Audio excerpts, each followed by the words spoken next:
Hello friends, आप सभी का दोबारा से स्वागत है अपने चैनल पर। और आज हम एक पोम पढ़ेंगे जिसका नाम है रबी बिन इज़रा, जो कि रॉबर्ट के द्वारा लिखी गई है। तो वो बोलते हैं कि आओ हम सब मिलकर बूढ़े हो जाते हैं, मतलब ओल्ड हो जाते हैं, और जो भी हमारी लाइफ में चेंजेस आ रहे हैं उनको एक्सेप्ट करना सीखते हैं। हालांकि उनको कंप्लेन करना कि अब मैं बुढ़ा हो रहा हूँ, मेरे से ये नहीं होता वो नहीं होता, ये सारे कंप्लेंट को छोड़ते हुए हम ये एक्सेप्ट करते हैं कि हाँ, हम बुढ़े हो चुके हैं और हम जवानों से ज़्यादा अच्छे हैं क्योंकि हमारे पास उनसे ज़्यादा एक्सपीरियंस है। तो अपनी लाइफ में हम सब मिलकर बुढ़े होते हैं और जो भी चेंजेस हमारी लाइफ में आ रहे हैं उनको एक्सेप्ट करते हैं।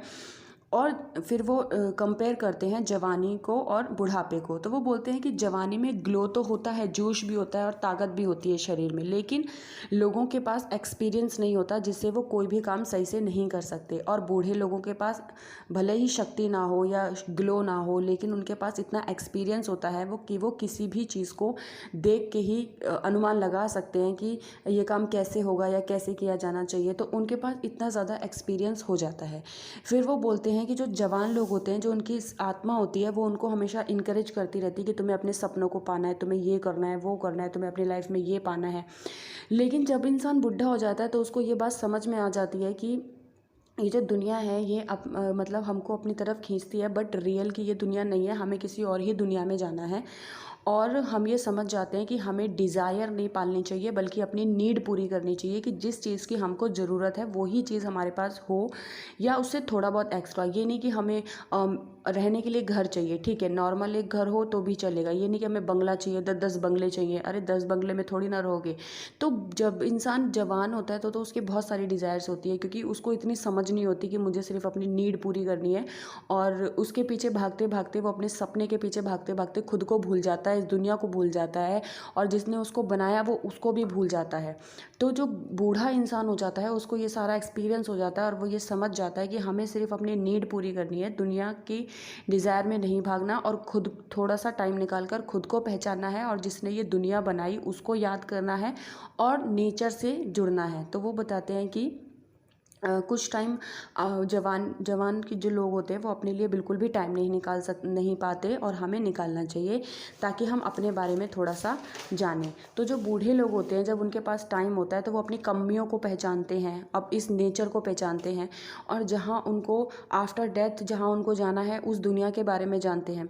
फिर वो आफ्टर लाइफ डेथ के बाद की भी दुनिया बताते हैं कि हम सब इस दुनिया में आए हैं, तो हमारा सबका प्ले है जो हम रोल कर रहे हैं कि कोई कुछ बनाए कोई कुछ बनाए, लेकिन हमारी ये रियल दुनिया नहीं है। हम यहाँ पे चाहे कुछ भी कर लें, कितने भी सपने, कितने भी महल बना लें, कुछ भी कर लें, लेकिन हमारा ये सब कुछ भी नहीं है। ये सिर्फ एक बनावटी दुनिया है और हमें किसी और ही दुनिया में जाना है।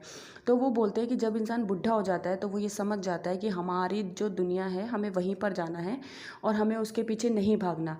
इसलिए इंसान जब बुढ़ा होता है तो वो मैच्योर हो जाता है और भगवान के करीब हो जाता है, और वो ये सोचता है कि ये जो दुनिया है ना, ये भगवान ने एक गिफ्ट दिया है हमें, जिसको हमें जब तक हम यहाँ पर हैं हमें वहाँ पे जीना है, खुश रहना है और अपनी नीड्स को पूरा करना है। बस किसी भी सपने के पीछे या डिज़ायर के पीछे अपनी पूरी ज़िंदगी बर्बाद नहीं करनी है, क्योंकि ये एक गिफ्ट दिया है भगवान ने हमें। अगर हम किसी अपने सपनों के लिए अगर हम इस पूरी ज़िंदगी को ख़राब कर देंगे उसके पीछे भागते भागते, तो ना तो हम गॉड के गिफ्ट को समझ पाएंगे कि ये नेचर कितना बड़ा गिफ्ट उन्होंने हमें दिया है, और ना ही हम खुद को समझ पाएंगे, और ना ही हम उसको समझ पाएंगे जिसने हमको ये लाइफ गिफ्ट में दी। फिर वो बोलते हैं कि जवानी की भागदौड़ में जो इंसान होता है वो दुनिया को तो भूल ही जाता है कि क्या दुनिया है या हमें कौन सी दुनिया में जाना है या हम कहाँ से आए हैं, और वो दुनिया को भी नहीं समझ पाता और वो खुद को भी नहीं समझ पाता कि मैं कौन हूँ या मैं क्यों आया हूँ, मेरा रोल यहाँ पर क्या है, मुझे क्या क्या करना चाहिए। वो सिर्फ भाग दौड़ में ही लगा रहता है। तो इस पोएम में जो है वो ये बताया गया है कि बुढ़ापे के साथ साथ जैसे एज इंसान की बढ़ती जाती है तब इंसान मैच्योर होता जाता है और उसमें समझदारी आ जाती है, जिससे कि वो डिज़ायर के पीछे नहीं भागता बल्कि अपनी नीड्स को पूरा करता है। तो यहीं पे ये पोम ख़त्म होती है। तो thank you to listening my voice, thank you to all my love.